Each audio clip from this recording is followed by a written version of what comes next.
असं झालं की आश्वासनच मिळाली.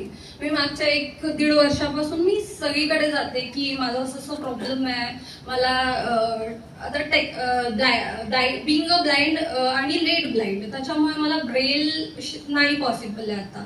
तर मला असं आहे की टेक्नॉलॉजी आणि डिव्हाइसेसने मला अभ्यास करता येईल, पण ती मी अफोर्ड नाही करू शकत. तर मी मल्टिपल लोकांकडे गेले की असं प्रॉब्लेम आहे, प्लीज हेल्प करा. हो, आता देतो, नंतर देतो, ते चालू होतं. पण आता असं झालं की माझं सुधाकर काकांसोबत परवा बोलणं झालं. मी काकांना सगळा प्रॉब्लेम सांगितला की काका असं असं आहे. तर काका म्हणाले, तुझ्या पूर्ण एज्युकेशनचं जे काही लागणार, जी काही जबाबदारी तुम्ही घेतो.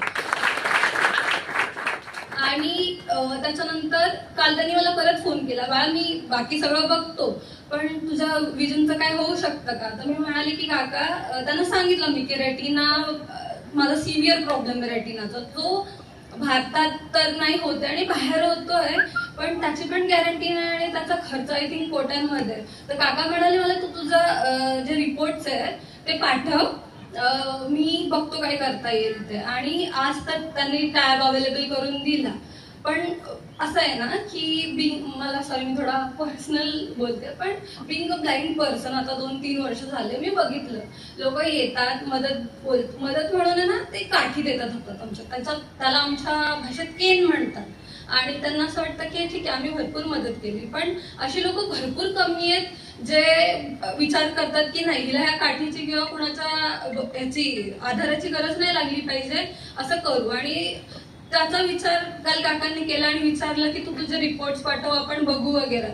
हा विचार घरचे करतात. आणि मला असं वाटतं की काका ग्राउंड लेवलला राहून डाऊन टू अर्थ आहे आणि आपल्या माणसांना कनेक्ट करतात. आणि खूप मोठी गोष्ट आहे. आता मला ना असं वाटलेलं की अरे सुधाकर घारे काका यांचा फोन आलाय, कसं करायचं, काय बोलू, यांना काय सांगू. पण एवढा जेन्युइन माणूस माझ्याशी नॉर्मल जसे आपले काका वगैरे असतात घरात ते कसे बोलतात तसं बोलत होते. मला वाटलंच नाही की मी असं कुठेतरी मोठ्या माणसाशी बोलतीये किंवा काय बोलू, आरामात. आणि माझं विजनचं झालं किंवा माझं एज्युकेशनचं झालं ते बोला. मी सांगते, परवा मी काकांना सांगितलं काका असं असं आहे, त्यांनी आज टॅब अवेलेबल करून दिला. आणि मागच्या 1.5 वर्षापासून मी फक्त फायरा घासते याच्या त्याच्या की द्या रे शिकायचंय मला.